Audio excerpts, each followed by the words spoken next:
Okay, so for my place to visit, I decided to go to a little park near my apartment. I referred to it as Pioneers Park, it didn't have a name. If you're heading down Pioneer Street East in Lincoln, it's on the left. It's just a little open area. There's a playground and there's some trees and there's actually a little wooden bridge with a little stream running under it. It's a nice.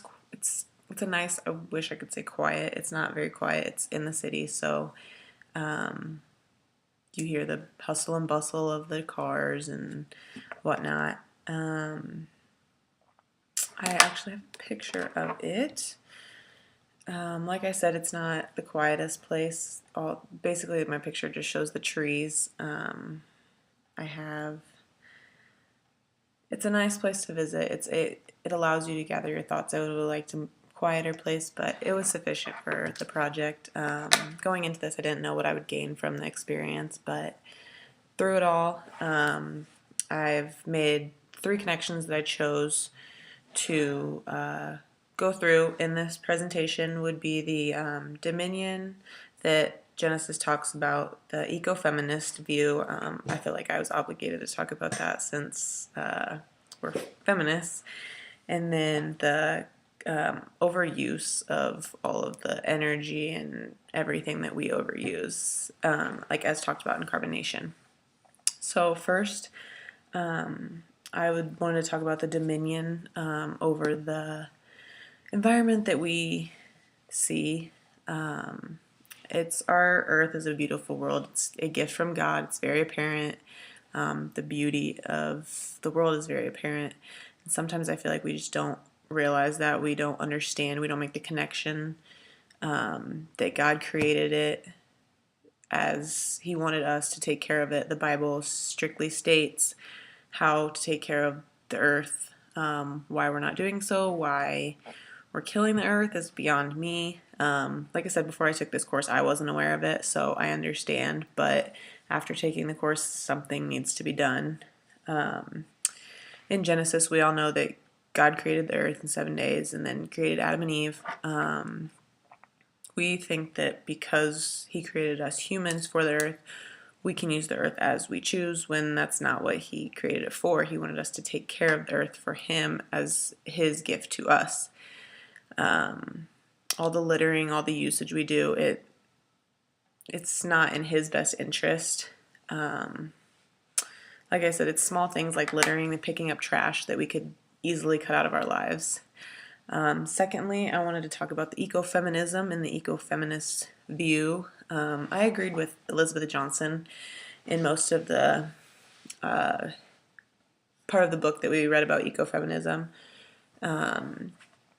In Green Discipleship on page 250, she thinks that we need to reawaken and reaffirm an ancient theme with Christian theology in the presence of action and creative spirit of God throughout the natural world, which that's pretty self-explanatory. We need to, as Christians, we need to come alive and educate others, change our ways of doing things, whether that be picking up trash, picking up litter, trying to use more energy efficient resources throughout our world.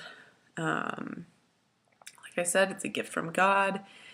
It's our job, as not only as Christians but as humans, to take care of what He's given us and give it back to Him as a servant of God's.